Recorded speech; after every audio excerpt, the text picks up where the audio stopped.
Well, hello there, it's Rian Kutsia. I'm speaking to you here from Pretoria, Fortis Proactive Defense Solutions, as always. And once again, I'm speaking to Roux Wildenboer, one of the chief instructors on the Lone Operator course. And this is part 2 of the previous video, where we are continuing our chat about first shot placement, speed, and accuracy. So, Roux, good evening and welcome again. Hi, Rian. Great to talk to you again. So, to continue our conversation in the first video, what are the key factors in executing a smooth trigger press without disturbing the sights? Right, 100%. So it's important to realize I've got my handgun here. It's clear and safe. It's important to realize exactly how it is that the trigger works. So when the gun is cocked, the trigger has basically 2 parts of movement. The first part is what we call the slack. It's got a bit of squishiness that you take up when you start pressing the trigger. As you take up that slack, at some point you're going to feel that the trigger has now reached the part where you need to actually apply a little bit more pressure to make it move further. That part is called the wall. So as I press through the wall, I need to apply more pressure. That's very important. And then as I apply more pressure, the trigger goes. The trigger mechanism inside disengages, and the striker or the firing pin shoots forward and hits the primer of the round and initiates the whole combustion and firing sequence. What few people realize is that as I press the trigger, if I'm not holding tight enough, I actually have the ability now with the force that I'm applying on the trigger to push the gun downwards.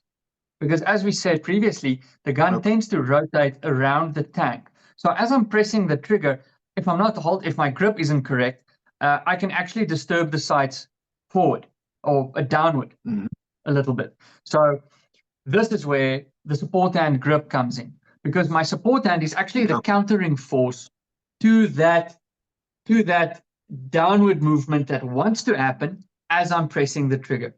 So firstly, your support hand grip needs to be good and strong.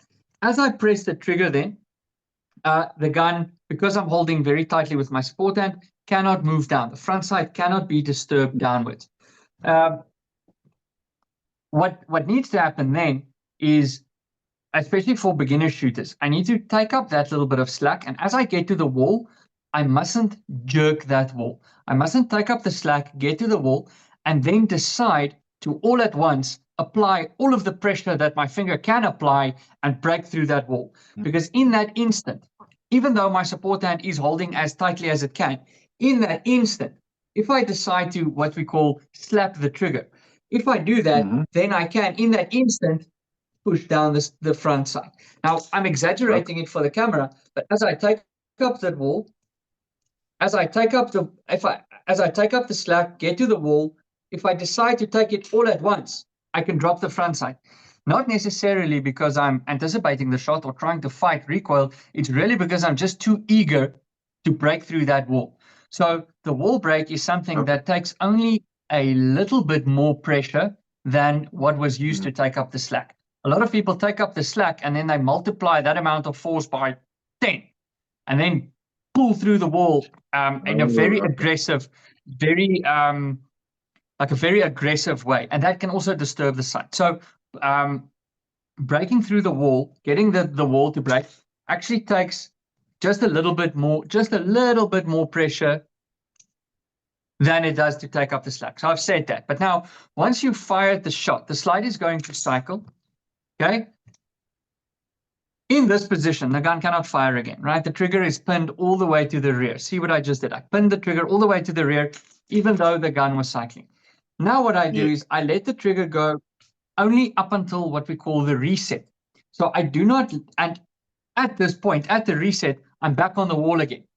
I have gained all of that squishiness that I now don't have to take up again. So squeeze the trigger, keep the trigger pinned to the rear, release your finger only up until the click, and then I've got a lot less movement to do. And because my finger is now still somewhat tensioned, all I need to do is just apply a little bit more pressure than I am using to actually just keep the trigger there. So if I think about the amount of pressure that I need to keep the trigger there, all I now need to do is just apply a little bit more than that. So the amount of pressure that my trigger finger needs to apply all the time is just a little bit more and a little bit less, a little bit more and a little bit less. So if I let go of the trigger entirely, now there's no pressure. Now I've got no pressure, a little bit of pressure, and then more pressure. It's more difficult to control. So what we always advise students to do, especially when you start shooting quickly, is not to let the trigger go all the way, is to actually keep the trigger on that wall by working the reset. Every time that you fire a shot, wait for the gun to cycle, release the trigger only up until the click. Then a little bit more pressure, shot goes. Slide cycles, then release the trigger only up until the click, a little bit more pressure, wait for the shot to go. It's difficult to do that when you're shooting quickly and you haven't done this going slowly first. So trigger control, and to me, firing an accurate shot in a high stress environment at, let's call it a fast speed or a quick speed, is a lot about, to me, grip and trigger control. So grip, and then very, very conscious, controlled trigger movement, trigger finger movement. Not disturbing the sights means strong support hand and very controlled on the trigger. Don't slap the trigger. Don't work it too much. Don't let it go all the way. Move your finger only this much, just a little bit forward, a little bit back, a little bit forward, a little bit back. And I think those are the two key things that are going to cause you not to disturb the sights when you fire. Whether the sights are on target or you've got an acceptable sight picture, that is now going to depend on how were your eyes working, and did I recognize that sight picture to be acceptable or not? And if you didn't, if it's unacceptable, then you're simply going to miss. If it was acceptable, then if you do the other two things correctly, this is why we refer to grip, sight, squeeze. Good grip. Make the decision over whether you have an acceptable sight picture, and then squeeze. Don't pull. Squeeze gently. The control on your trigger finger, and that squeeze part is actually just one word for the whole control your trigger concept. So grip, sight, squeeze, and you're not gonna disturb the sights if you do all of those three things. Have a good grip, recognize your sight picture, and not be too over eager on the trigger. You won't disturb the sights. Okay, well, and all of that is obviously then also going to help you do your recoil management, which is good for the sights and realignment of the sights. So let's go from that to dry firing. We spoke about dry firing in a lot of detail in a previous video, but just on this point, because these are sort of the finer points of proper shot placement. And dry firing, I feel, plays an important role in that as well. So why do you think dry fire practice is crucial for mastering that first shot? And what drills, dry fire drills, do you recommend that will help you develop the consistency that you require? Right. So as we discussed, like you say on the previous video, the amount of repetitions that you get in makes any action that you do correct repetitions with or on, it makes that action happen instinctively without you thinking about it, subconsciously. So when you talk about draw stroke, I mean, dry fire is there to teach your body the muscle memory that it needs to do a consistent draw stroke every time. Same way, clear the garment, same way, draw the gun, same way. That's the aim. Dry firing, though, can help you with recognizing your sights, but it can also help you with diagnosing certain things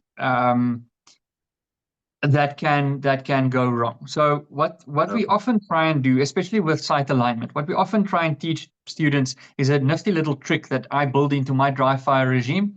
Is if you close your eyes and you stand in front of a white wall, doesn't have any targets on it, and you close your eyes and you draw your pistol and you present out with your eyes closed. If you then open your eyes, you can immediately see, is my front sight aligned with my rear sight? If it is, then you've got a very nice, natural, instinctive pointing ability of the firearm. If your sights are not aligned, then you need to do some more dry firing with your eyes open, unfortunately. But so dry firing can help you with that sight picture part of the draw stroke. So if I then can draw with my eyes closed and I open them and my sights are aligned, I know that regardless of what I'm looking at, say I'm now focused on a target, if I do my draw stroke, my sights are automatically going to align with where I am looking. Yes. Another very important part of dry firing is to dry fire in that mindset. And it's also important to realize that dry fire is not, it cannot be 100% of your training. It can be 80 or 90% even of your training, but there still is that very necessary part of live fire. Now, unfortunately, live fire is going to highlight and it's going to give you the opportunity to work on your sort of your mental aspect of anticipating the recoil and trying to fight it. But what dry fire can do at home is help you with that trigger control. So I can do millions of dry fire and I can actually teach my finger how far is far enough to let the trigger go when I fired a shot and I want that trigger to reset, and how much pressure do I actually need to apply to get that trigger to break again. That is something that you can teach your finger and your hand exclusively at home. You don't have to spend any time at the range doing that. So if I stand dry fire and I present out and I fire the shot, bang, click, and I make sure my sights don't move, okay, and I keep my finger on the trigger and I wrap the slide and I release, click, I take a short mental breath and then I apply some pressure again. The shot fires and again my sights don't move. The more I do that, the more used my finger gets to how far does it need to travel, how much pressure does it need to apply, and how far does it need to travel. And that you can do. And for me, I would say that is one of the best things that dry fire can do. It can help you train your finger not to do too much or too little. So two things for me is when you dry fire, it can help you with sight alignment and sight picture, definitely. Getting that natural point of aim or that natural pointing ability. And it can coach your finger on how much to do, how much is too much, how much is too little. Because if I dry fire and my trigger finger is doing too much, and I, for instance, see the front sight drop, then I know, okay, I wasn't expecting a shot. I know the gun is empty. So it's not anticipation. It's me doing too much with my trigger finger and doing too little with my support hand. So I can use dry fire absolutely to fine tune that balance between how much is too much with my trigger finger and how much more does my support hand then need to do. So, I mean, dry fire for me, and that can help you fine tune all three of those things that we mentioned: grip, sight picture, trigger squeeze. You can fine tune all three of those things, which leaves with dry fire just for you to block out that instinctive fear of the gunshot going, which is the cause for anticipation or flinching that people do. And that you can sort out with dry fire. It's very difficult to sort that out with live fire. With dry fire, sorry. It's very difficult to sort that part out with dry fire. But that leaves only one aspect to go sort out on the range with live fire. And the rest of everything you can really get 99% there with dry fire at home. Okay. So it's a good explanation of the whole thing. And it definitely makes sense. Let's go back to the range now. Shot timers. Yes. Can a shot timer help you improve your first shot timing and accuracy? And if so, how? Of course. Many people think that by just buying one, they are going to get better. It is, and that's not correct. It's all about how you use it. And you need to use it as if it was a very accurate, objective, external observer that is watching you shoot, and it's giving you the truth about how much time you need to do certain things. So what a shot timer does is it takes away all of the bias that you have about your own shooting. Because usually if you go and shoot without a shot timer, you know that the target doesn't lie. I mean, the shots on the target doesn't lie. Mhm. But whether you are fast enough or whether you are fast, often that your perception of that depends on how you're feeling on the day. You can go to the range, do a couple of exercises, you feel very fast, but what does that mean and how can you prove it? So a shot timer gives you that ability to get an objective measure of how fast am I?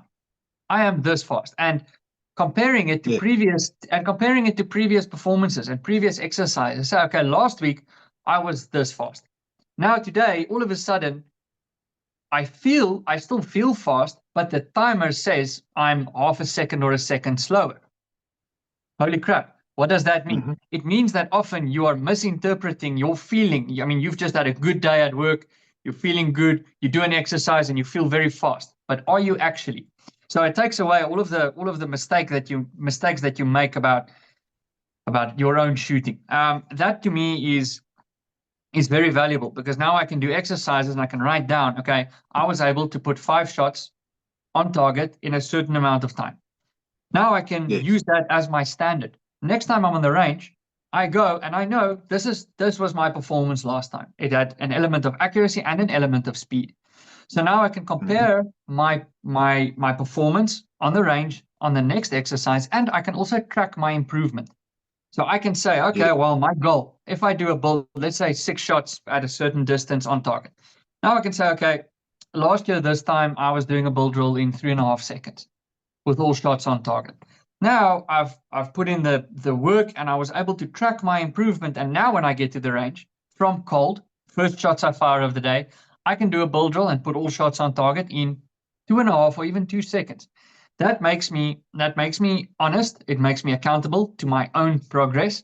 It makes me Mhm. stop lying to myself about what is good enough. Because if you only spend time on the range once every 6 months, you're not going to improve, even though you Sure. think that you are. And it really makes you accountable and honest to yourself, not to anyone else.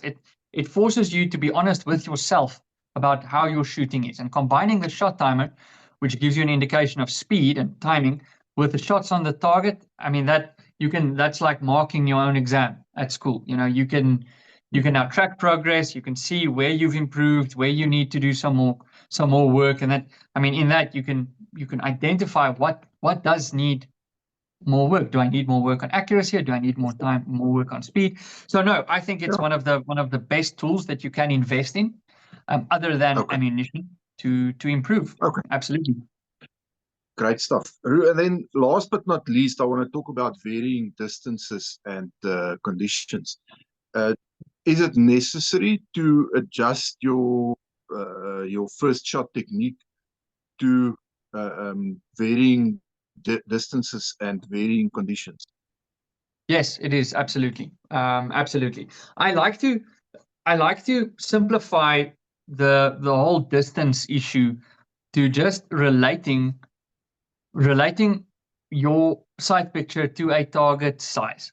So I don't care about how Mhm. far a target is. Okay, within reason. I mean, I'm not gonna worry about the trajectory of a 9mm bullet up onto like 40 or 50 meters. Okay, to me, with the Okay. accuracy at which I can judge from my sights, a target at 50 meters from my pistol to a target at 50 meters, the bullet is just going straight. Okay, I don't really have to worry about trajectory.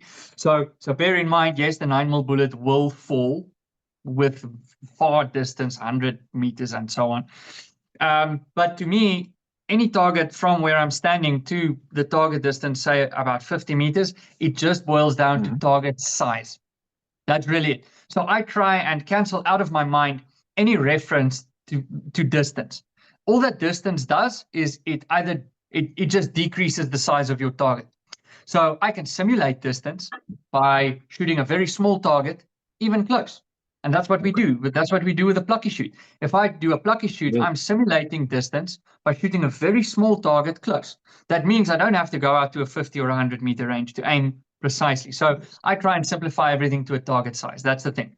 Even a big target, a humanoid, can be a Mhm. small target if he's standing at 50 meters, right? So um, but yes, so we said that your draw speed stays your draw speed. Where you are going to spend more time is on your sight picture and your trigger control.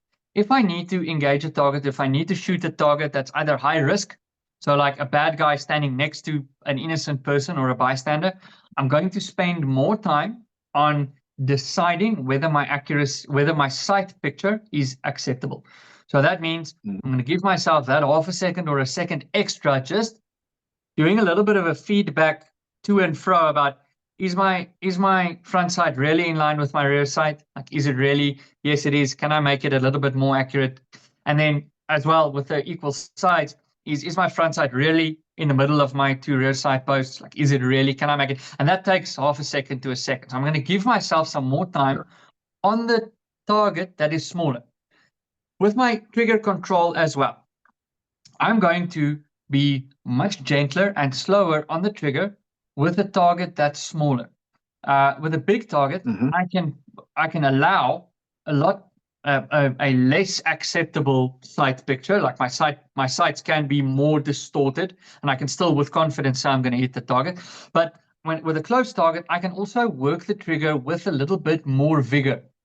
If it's a small target, far distance, I'm going to pay extra close attention to that little bit of extra pressure that I apply when my trigger is on the wall. I'm going to make sure that that pressure that I apply to break through that wall does not exceed what is absolutely necessary. I'm not going to bang the trigger back as hard as I can, because I know there is always the chance of me disturbing the sights if I am too eager and too aggressive with the trigger. So I'm going to dial back a little bit on the amount of pressure that I need to break through the wall, just to make sure I don't disturb the sights.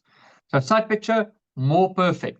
Trigger control, a little bit more fine-tuned, a little bit gentler or more controlled on the trigger. But yes, definitely, I'm going to change look, I think my grip is going to stay my grip. I'm not going to change anything with regards to my grip. I'm going to make sure that it's correct, right? But that's what you do when you draw. But then, yes, sight picture, pay more attention. Trigger control, pay much more attention. So yes, definitely change my approach. 100% true. Thank you so much. I think we've covered this in quite a bit of detail now. First shot placement with these two videos. For the viewers, I do hope and trust that you have found value in this and that it can be of assistance to you if these are maybe questions that you've been battling with in your own shooting. And if you did, please remember, click that like and subscribe button. As always, help us grow the channel so we can reach more and more people. Roux, that's all from my side. Thank you so much for your time and your expertise, and for making time to chat to us. Have a good evening. Perfect. Thank you, Rian. Always a pleasure. And to the viewers out there, stay safe, stay loaded. Thanks.